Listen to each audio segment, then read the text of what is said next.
Desde que a Intel lançou o i3 12100F, a internet foi a loucura. Esse é o novo cuspidor de frames, o rei do custo-benefício, o processador para se comprar agora no começo de 2022 para montar aquele build gamer sem gastar muito.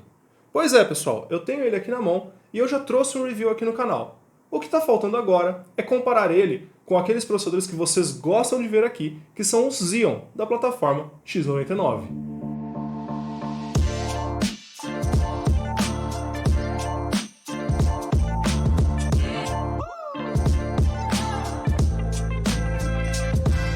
Muitas vezes o pessoal manda comentários, seja no YouTube, seja no grupo do Telegram aqui do canal, perguntando sobre o que está valendo a pena comprar para montar aquele build barato com um bom custo-benefício para jogos. Pois é, pessoal, existem diversas opções no mercado, algumas pessoas podem gastar um pouquinho mais, até então o Ryzen 5600X tem sido uma excelente opção para jogos muito performático, muito rápido, e um pessoal que procura gastar um pouquinho menos, e acaba indo eventualmente para os kits com os tais Xeon usados. Existe desde a plataforma X79, que roda até que muito bem os jogos, passando pelo X99, esse daqui é o Xeon 2640V3, um dos processadores preferidos do pessoal aí para jogar, e acho que eu tenho um pouco de culpa em por que esse processador é tão recomendado, e eventualmente os kits mais novos que tem lançado.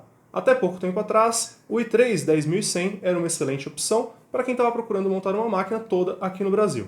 E foi no começo desse ano, então, que a Intel lançou a 12ª geração, ou pelo menos os processadores mais baratos da 12ª geração, que engloba o i5 12400F e o i3 12100F. Esse processador aqui vocês encontram no mercado nacional na sua versão box, aquela que vem com cooler, na faixa de 800 a 900 reais, às vezes um pouquinho mais inflacionado, às vezes um pouquinho mais barato em alguma promoção. Enquanto que os kits Xeon, especialmente o 2640V3, eventualmente com essa grana vocês compram o kit completo já com 16 GB de memória.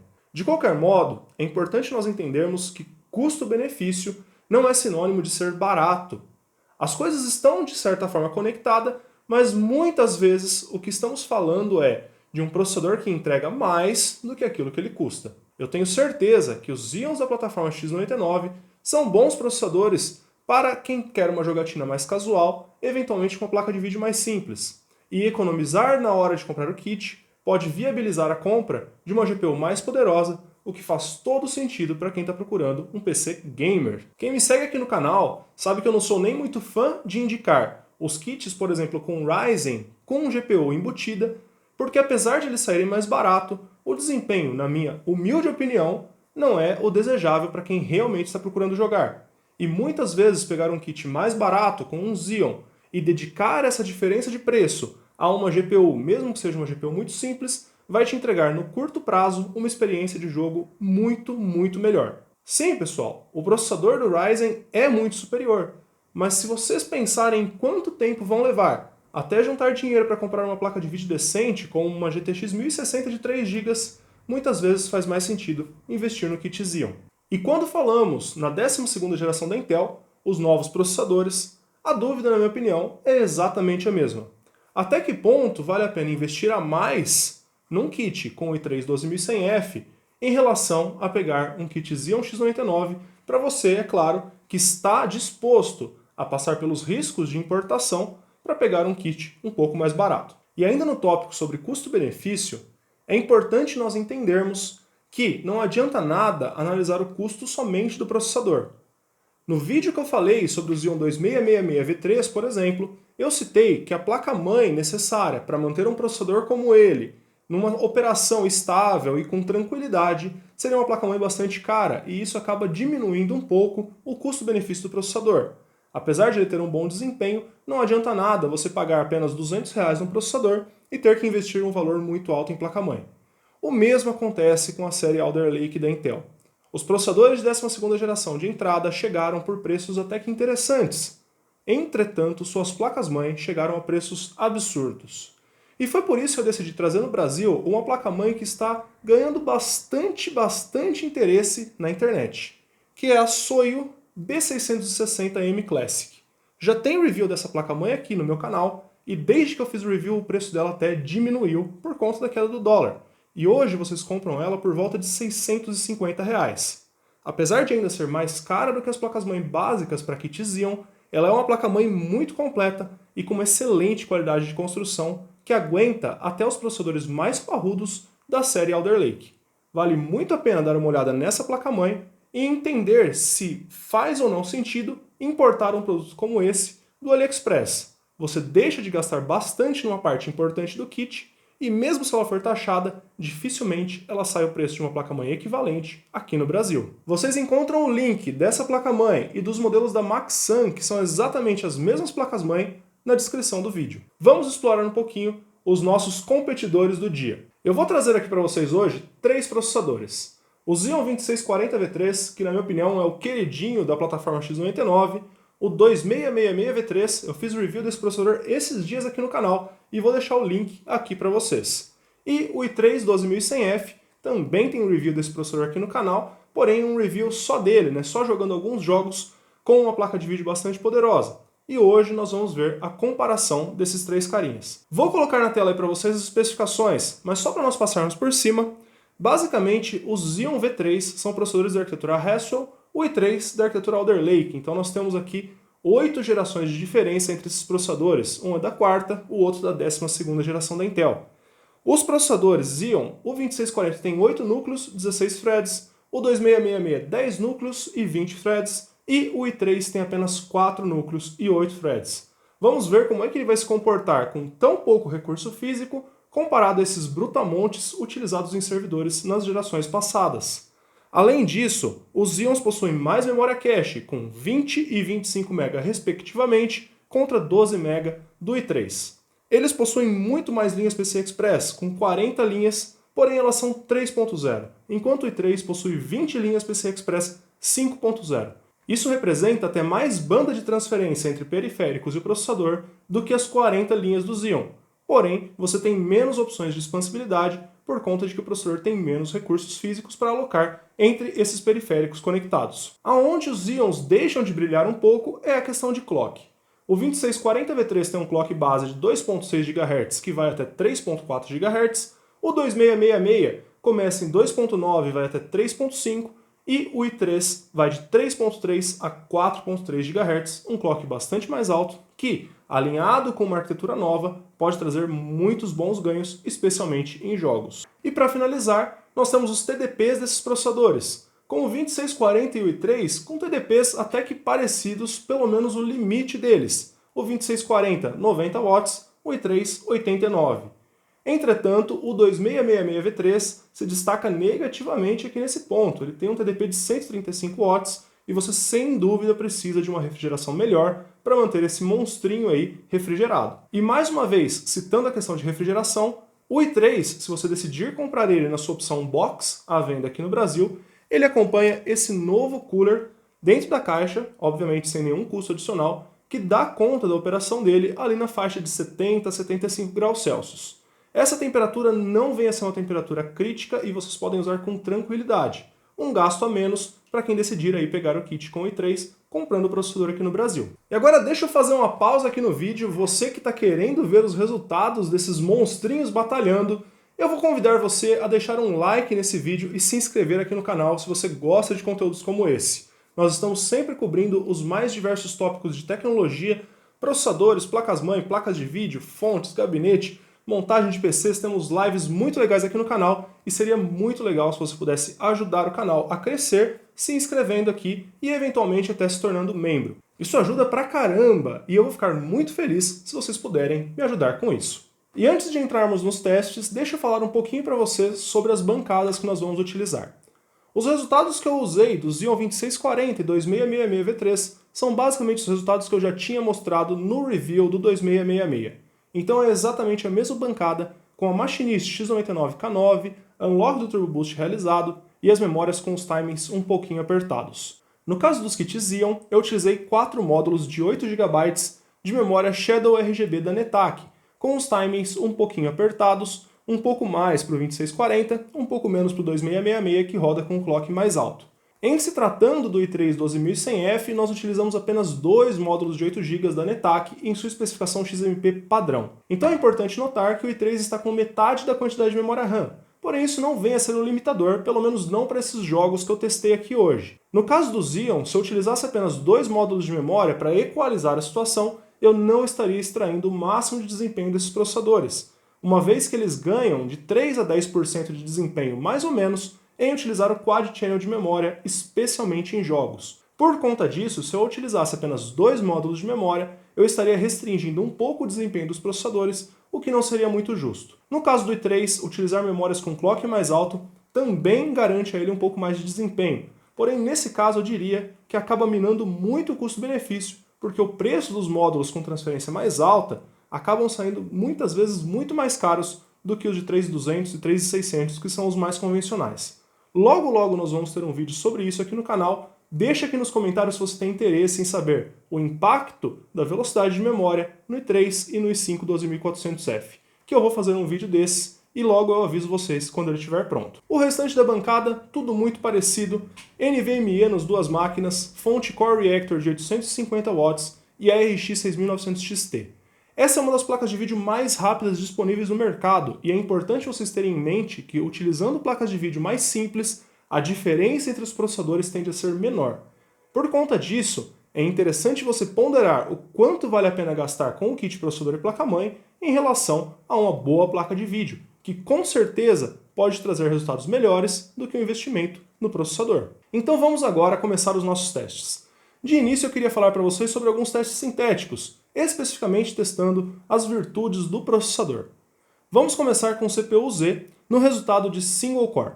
O 2640V3 fez 376 pontos, o 2666 393 pontos e o i3 fez 660 pontos.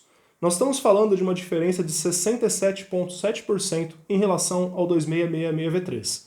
Esse é o tipo de melhoria que vocês podem esperar desses novos processadores e isso é relacionado a IPC, ou seja, as mudanças de arquitetura e o quanto eles ficaram mais eficientes para entregar desempenho, e é óbvio o aumento de clock. Muitas vezes as pessoas falam que o single core depende apenas do clock, e aqui nós provamos que isso é mentira, uma vez que esse aumento de 67% de desempenho está muito fora de alinhamento com a diferença de 3.5 para 4.3 GHz de clock do 2666V3 com o i3 12100F. Essa diferença toda, na verdade, ela está mais alinhada com as diferenças de arquitetura e com os ganhos estruturais do processador ao longo de todos esses anos, desde o lançamento dos Xeons. Quando partimos para o resultado multicore, nós temos o Xeon 2640V3 com 3.720 pontos, o Xeon 2666V3 com 4.622 pontos e o i3 com 3.398,3 pontos. Nesse caso, o i3 acabou perdendo do 2666 por 26,5%, o que é um resultado obviamente esperado porque um processador tem 4 núcleos e o outro 10. Mas na verdade, a diferença entre eles foi muito menor do que os mais de 50% na diferença de quantidade de núcleos entre os dois processadores. O 2666 tem 10 núcleos contra apenas 4 do i3. Quando passamos para o Cinebench R15, nós temos uma situação muito similar com o CPU-Z multicore. Ambos os testes estressam basicamente a mesma coisa dentro do processador. Nesse teste, o 2640V3 fez 1.348 pontos, o 2666 fez 1.691 e o i3 1.210 pontos. Uma diferença de 28,5% do i3 para o 2666V3, mas que eu chamo a atenção aqui para vocês de como está próximo o resultado do i3 do 2640V3, mesmo ele tendo apenas metade dos núcleos. Pois é, pessoal, metade dos núcleos entregando um desempenho muito similar. E é no Cinebench R20 que nós vemos essa tendência a se consolidar. No Cinebench R20, que estressa as unidades AVX da CPU, os processadores mais antigos têm mais dificuldade de manter o clock máximo deles durante esses testes. Não só isso, eles ainda têm as primeiras versões das instruções AVX e com certeza otimizações foram feitas ao longo desse meio tempo. Por conta disso, o i3 consegue bater o Xeon 2640V3 e fica apenas 16% atrás do 2666V3. O score foi 3.201 pontos do i3 contra 3.055 do 2640 e 3.810 do 2666. E com o Cinebench R20 eu encerrei os testes sintéticos, agora nós vamos para a parte de jogos. O primeiro jogo que eu quis testar aqui para vocês é Shadow of the Tomb Raider. Eu sempre começo com Shadow of the Tomb Raider. A minha escolha por esse jogo é porque ele é um jogo relativamente recente, mas que faz um bom uso de múltiplos núcleos, e isso certamente é um bom indicativo de como que esses processadores vão desempenhar nos próximos jogos que serão lançados. É óbvio que a tendência é, conforme as CPUs de múltiplos núcleos se consolidarem, mais núcleos serem utilizados. E o Shadow of the Tomb Raider é um excelente exemplo de jogo que consegue escalonar com a quantidade de núcleos muito bem. Ele não vem a tirar o máximo de desempenho por núcleo adicional, mas ele certamente se aproveita desses núcleos extras que esses processadores têm. Nesse teste, nós tivemos os frames mínimos do 2640V3 na lanterninha com 96 frames por segundo, o 2666 fez 103 e o i3 fez 108 FPS.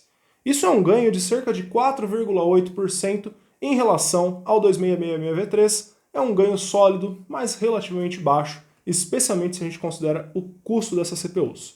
Seguindo, para o percentil 95, que é uma métrica que o jogo entrega para nós, e eu acho muito legal expor aqui para vocês, essa métrica fala um pouco sobre a estabilidade do jogo. Quanto mais próximo da média de FPS o percentil 95 está, mais o jogo está estável. Isso também vale para o percentil 99. São apenas duas métricas um pouquinho diferentes, que uma delas pega os 5% piores frames, a outra pega o 1% piores frames. No caso do Shadow of the Tomb Raider, o 2640V3 fez 99 FPS de percentil, o 2666 106 e o i3 111 FPS, uma diferença de 4,7% em relação ao 2666, mais uma vez um ganho relativamente magro.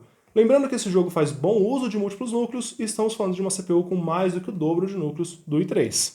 Por fim, nós temos a nossa média de frames, com o 2640 fazendo 135 FPS, o 2666 vai para 144 e o i3 dessa vez 158 FPS, um ganho de quase 10% de desempenho em relação ao 2666.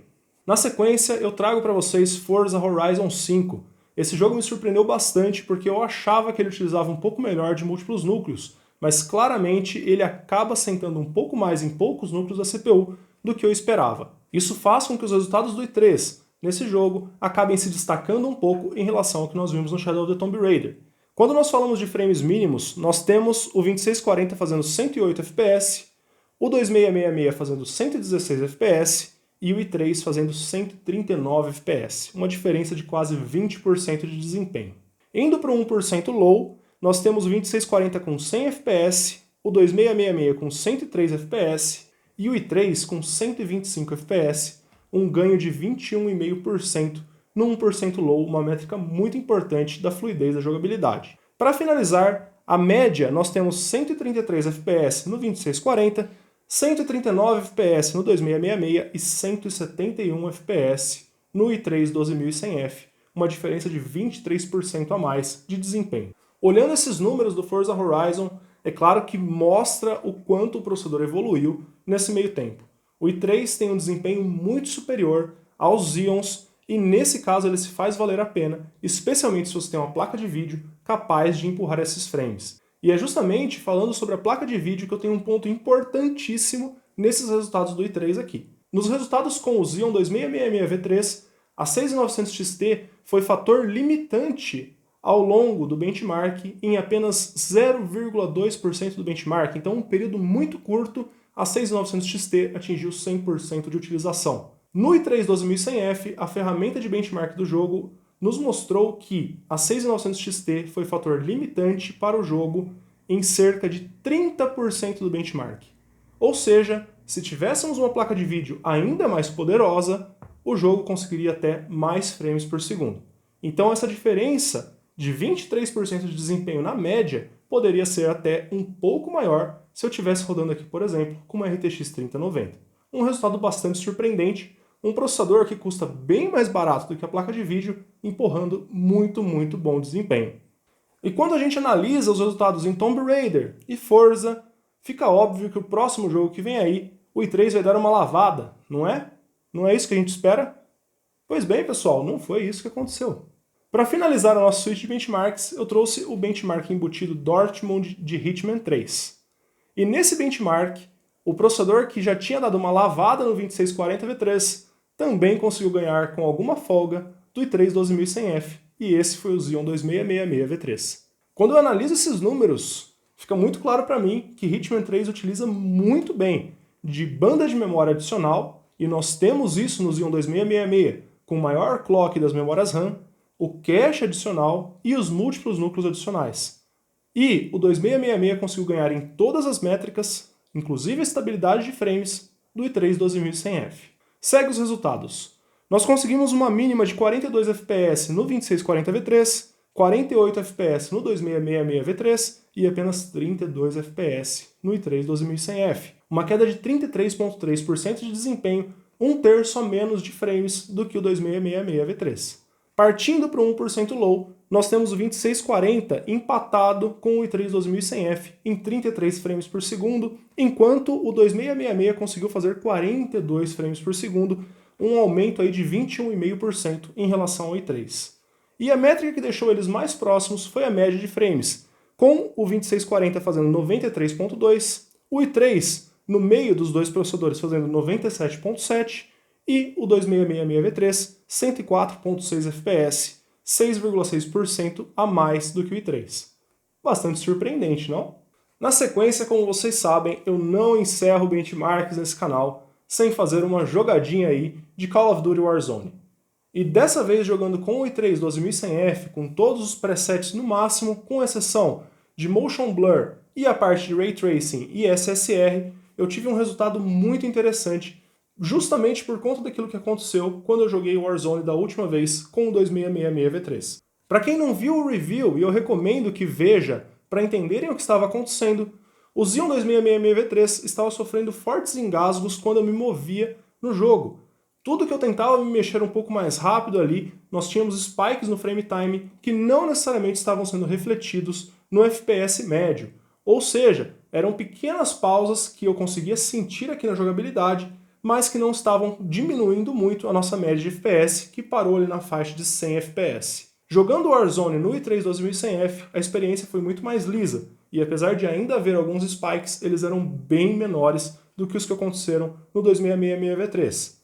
O jogo recebeu uma atualização recente e eu não pude retestar ainda com o Xeon, e eu pretendo fazer isso logo mais para tirar essa dúvida. Mas sem dúvida a experiência aqui foi muito mais lisa, muito mais interessante para quem está procurando estabilidade ao invés de média de FPS. E, de qualquer modo, a média também está na casa de 15 a 20% maior. Pois bem, pessoal, e assim eu encerro os nossos benchmarks de hoje. Eu sei que eu não costumo trazer muitos jogos, mas é que é trabalhoso fazer esse tipo de comparação de processadores, e eu procuro pegar aqueles jogos que têm uma representatividade interessante em relação aos jogos que estão lançando e aos jogos que o pessoal tem jogado no mercado. É importante nós observarmos que opções como Forza Horizon representam muito bem jogos que castigam um pouco mais poucos núcleos, enquanto Shadow of the Tomb Raider e Hitman são a representação de jogos que fazem boa utilização de múltiplos núcleos. E isso é uma dica de ouro para quem está tentando analisar qual processador comprar. Muitas vezes as pessoas pedem teste em CSGO, por exemplo, que é um teste em que o i3 faria 500 FPS contra 200 de um Xeon. É um teste que usa 1 ou 2 núcleos. E honestamente, pessoal, tirando as pessoas que jogam competitivamente CSGO, é um teste totalmente irrelevante. Nós não vamos ver mais jogos com esse tipo de utilização, pelo menos não nos grandes jogos, os que são bem desenvolvidos, pelo menos. A tendência é cada vez mais os jogos utilizarem mais próximo de 8 núcleos. Por que eu digo 8 núcleos? Justamente porque é a configuração atual do PlayStation 5 e do Xbox Series X. Por gerações e gerações, são os consoles que ditam a utilização do hardware de PC. Infelizmente, sempre vai ser equilibrado para o lado do mais fraco e normalmente quem sai perdendo em desempenho em relação aos PCs são os consoles. E por conta disso, eu diria que esses Xeons com muito mais núcleos do que o 2640V3, por exemplo, dificilmente vão se tornar muito mais relevantes no curto prazo. O que fica a dúvida é como que um processador como o i3 12100F vai se sair no futuro próximo, uma vez que a tendência é um aumento do uso de múltiplos núcleos. Eu diria sim que ele é um processador muito interessante para todos os jogos que existem até hoje, e todos os jogos mais antigos que utilizam poucos núcleos vão brilhar num processador como esse. Afinal, o single core dele está alinhado com os processadores top de linha da AMD e quase alinhado com os processadores top de linha da Intel, o que torna ele um processador que tem muito desempenho por núcleo, porém poucos núcleos. Nos nossos testes sintéticos, nós praticamente concluímos que o i3 2100F tem quase o dobro de desempenho por núcleo do que um 2640 V3, por exemplo. Ou seja, ele ter 4 núcleos apenas é o suficiente para ele desempenhar praticamente da mesma forma até em testes que utilizam cada um dos núcleos na sua totalidade.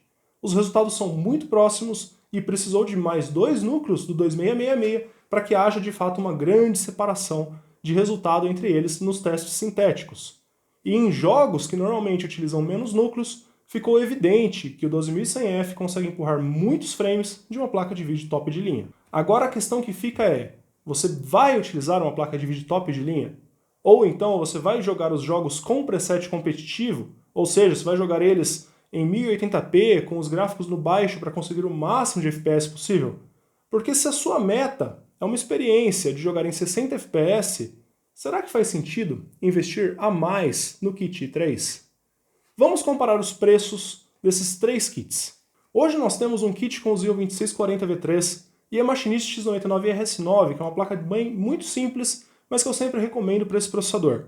E com 16 GB de memória, esse kit sai R$ 860 apenas. É o preço do i3 comprado aqui no Brasil.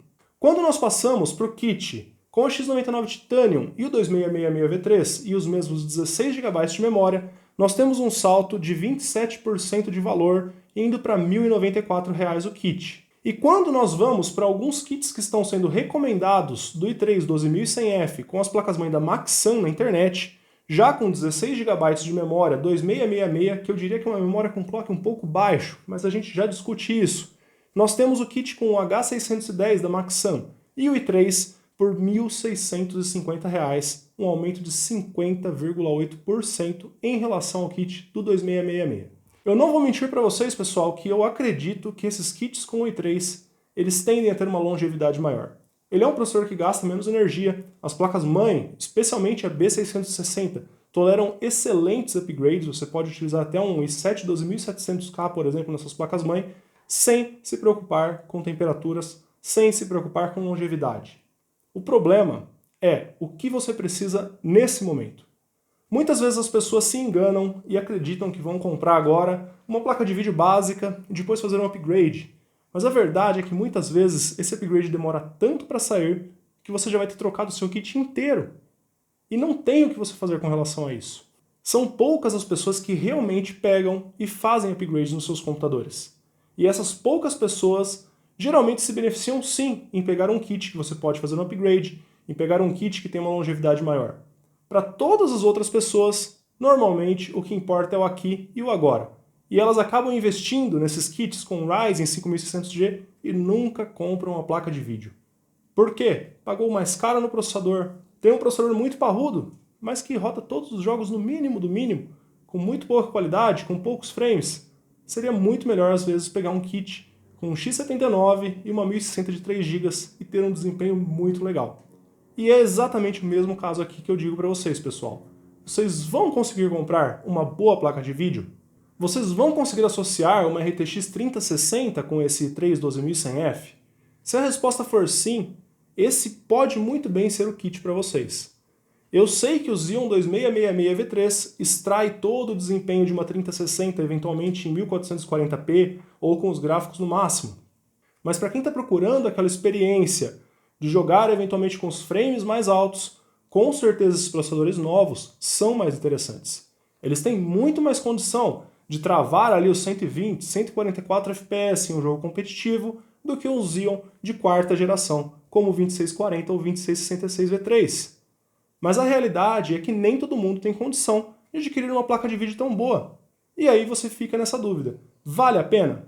Eu vou deixar esse pensamento para vocês, mas eu queria só explorar mais uma possibilidade de build que eu acho que é a mais interessante de longe. Eu tenho visto vídeos e vídeos recomendando os kits da Maxam com o i3 com a memória RAM. E pessoal, esses processadores novos, eles são sensíveis a clock de memória. E esses kits estão vindo com memória 2666, que é uma memória bastante simples para um processador mais novo. Minha recomendação para vocês fica em pegar a placa-mãe da Soio, a B660M Classic, com memórias de 3.600 MT da Netac e comprar o i3 aqui no Brasil, com Cooler Box para você poder economizar esses 100 R$ 150 em um cooler e está gastando aí nessa memória de mais alta frequência. O valor final fica muito parecido e é muito mais interessante tanto do ponto de vista de desempenho quanto do ponto de vista que é uma peça a menos para você se preocupar caso dê problema e você precise acionar a garantia, que obviamente essas peças do AliExpress não têm depois de passado o período de garantia e proteção do consumidor do AliExpress de 15 dias. Então, se você pode fazer esse investimento no i3, eu recomendo sim, é um kit muito interessante e que roda muito bem os jogos atuais. Provavelmente a maioria dos jogos vão rodar muito melhor do que no 2666 ou no 2640V3, porém que ele custa consistentemente mais caro e só vai valer a pena se você realmente for utilizar uma boa placa de vídeo. E sim, eu sei que eu estou dando um monte de informações para vocês, mas eu quero que vocês tomem a decisão racional. Eu não estou aqui para falar, olha, você precisa desse processador ou desse processador, e sim para te mostrar como escolher as melhores peças para comprar o seu PC Gamer, gastando pouco e tirando o máximo de desempenho que você puder, seja no Brasil, seja no AliExpress. Então, pessoal, esse é o conteúdo que eu tinha para vocês. Todas essas peças que eu falei para vocês, o link está aqui na descrição. Seria muito legal se vocês pudessem se inscrever aqui no canal e deixar um like nesse vídeo. Eu vou ficando por aqui, nos vemos no meu próximo vídeo. Valeu!